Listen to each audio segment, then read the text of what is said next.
Assalamualaikum warahmatullahi wabarakatuh. Waalaikumsalam warahmatullahi wabarakatuh. Nama saya Awwaluddin Nasir Muhammad dari Prodi PAI. Saya di sini akan mewawancarai Lazismu Kabupaten Grobogan, dan saya di sini sedang bersama pihak Lazismu yaitu Mas Supriyadi. Bisa dimulai nih Mas wawancaranya Mas? Siap, bisa sangat sekali. Dimulai dari pertanyaan pertama Mas. Dapatkah Anda menjelaskan mengenai sejarah dan latar belakang Lazismu ini? Dan kapan didirikan? Siapa pendirinya? Oke. Sejarah kelahiran Lazismu itu muncul ketika Muktamar Muhammadiyah di Surabaya. Di situ para muktawirin bersepakat untuk mendirikan lembaga zakat yang resmi di bawah naungan Persyarikatan Muhammadiyah. Kemudian pada tahun 2002 secara resmi Lazismu berdiri di Jakarta. Hanya berjalannya waktu masih belum di provinsi maupun kabupaten berdiri Lazis. Nah, baru sekitar tahun 2010-an itu Lazismu mulai berdiri di provinsi maupun kabupaten. Khusus di Kabupaten Grobogan itu baru berdiri pada tahun 2016 dan baru tersistem dengan bagus di 2019, sehingga di Lazismu Kabupaten Grobogan ini baru berdiri di 2016. Kemudian kalau ditanya siapa pendirinya, jelas didirikan oleh pimpinan pusat Muhammadiyah. Kalau itu di pusat, kalau di wilayah ya yang mendirikan pimpinan wilayah atau provinsi. Kalau di kabupaten ya yang mendirikan pimpinan daerah atau pimpinan Muhammadiyah di kabupaten tersebut. Kemudian pertanyaan kedua yaitu apakah visi misi Lazismu? Tolong bisa dijelaskan Mas. Apakah Visi misi dari Lazismu? visi misi Lazismu itu yang pertama terkait dengan visi itu menjadi lembaga amil, lembaga zakat yang terpercaya, itu visinya. Kemudian untuk misinya itu optimalisasi keuangan lembaga ZISKA yang amanah. Yang kedua, profesional dan transparan. Itu. Ini masih ada banyak pertanyaan Mas. Ini saya lanjutkan yaitu pertanyaan yang ketiga dari saya. Dalam bidang bisnis apakah Lazismu ini bergerak? Dalam bidang bisnis, Lazismu itu kan lembaga zakat ya. Artinya kita tidak fokus terhadap bisnis gitu. Kita fokus kepada hal-hal yang kemanusiaan. Kita nggak fokus ke bisnis. Lazismu lembaga zakat bukan lembaga bisnis. Oh ya, saya lanjutkan pertanyaan berikutnya saja ya Mas. Berarti Lazismu itu lembaga zakat bukan lembaga bisnis. Ya. Apakah tujuan didirikannya Lazismu ini dan apa yang ingin dicapai oleh Lazismu?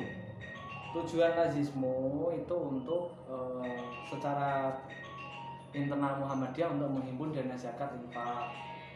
Terus untuk keluar ya tujuannya untuk mengentaskan kemiskinan, untuk membantu masyarakat yang kurang mampu seperti itu. Kemudian menurut Anda apa yang dapat menjadi alasan dari orang tersebut untuk memilih Lazismu ini dibanding dengan lembaga lain? Yang pasti kita akuntabel. Kita lembaga zakat yang terpercaya dan bukti di masyarakat juga terasa, sehingga masyarakat lebih memilih ke Lazismu ketimbang ke lembaga zakat yang lain. Kemudian masalah-masalah kritis apa yang dihadapi oleh Lazismu pada saat ini Mas? Jelas soal ketimpangan ekonomi. Jadi yang kaya semakin kaya, yang miskin semakin miskin. Nah, fungsi Lazismu adalah menjembatani antara yang kaya dengan yang miskin. Yang kaya berzakat dan berinfak ke Lazismu. Nah, lewat Lazismu kita mentasarkan ke yang miskin sehingga tidak adanya ketimpangan. Itu.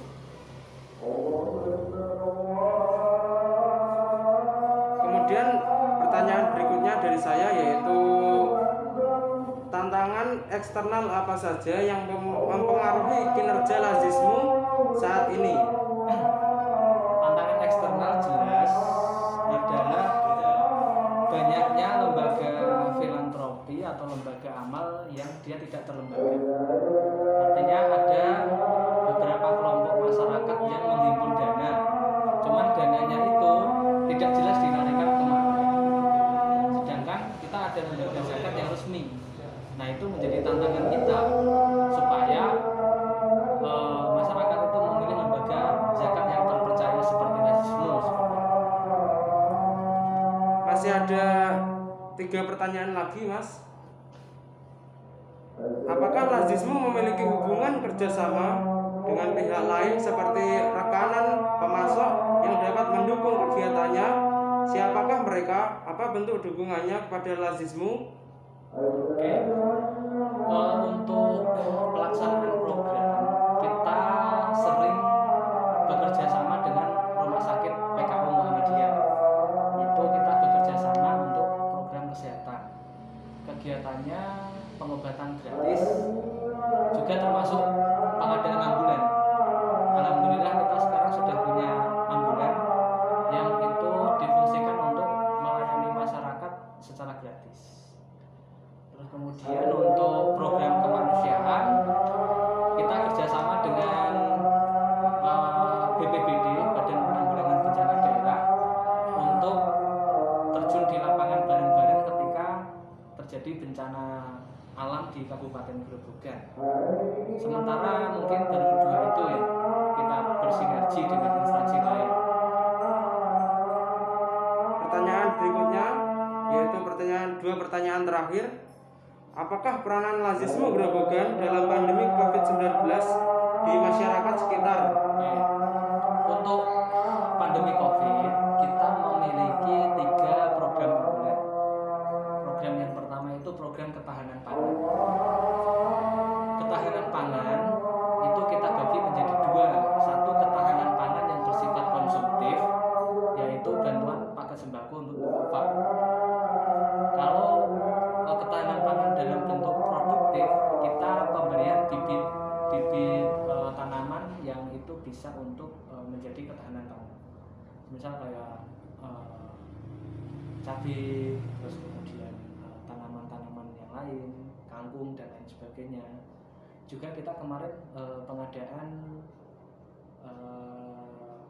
ember, jadi tabulamber, tanaman dan peternakan di dalam ember. Di peternakan itu peternakan ikan lele, jadi itu untuk ketahanan pangan. Terus dalam konteks kesehatan, kita support APD, terus hand sanitizer, facial, dan lain sebagainya yang kita distribusikan ke sekolah-sekolah Muhammadiyah maupun masyarakat umum. Kemudian kita juga melaksanakan penyemprotan disinfektan ke gedung-gedung. Dan yang terakhir, kita membantu dan mensupport dengan ambulan untuk membantu masyarakat yang terdampak COVID. Kalau boleh disampaikan, sudah lebih dari 200 juta kita gelontorkan untuk penanganan COVID-19 di Grobogan oleh Lazismu. Seperti itu. Pertanyaan terakhir dari saya, Mas. Apakah Lazismu sudah cukup menyadari tentang perkembangan teknologi yang saat ini terjadi, terutama terkait teknologi yang dimiliki para pesaing saat ini? Oke. Itu kita refleksikan bareng bahwa media sekarang itu sudah menguasai seluruh lini masyarakat. Berapa banyak lembaga-lembaga filantropi yang sekarang hanya dengan mengklik mereka langsung bisa berdonasi. Contoh kitabisa.com.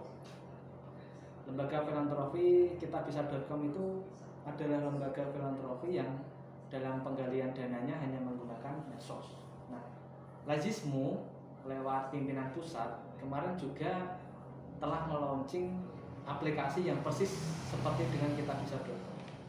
Sehingga dengan mengklik website atau link yang di-share oleh Lazismu, kita secara otomatis bisa berdonasi. Nah, itu salah satu fastabiqul khairat kita dengan lembaga filantropi yang lain di dalam konteks digital.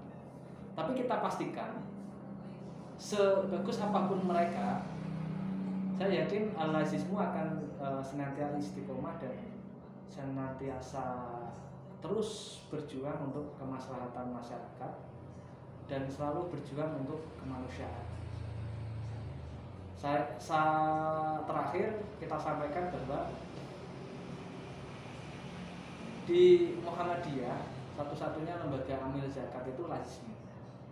Maka dari situ kita mengajak untuk seluruh masyarakat, mari kita berdonasi ke Lazismu, sampaikan dan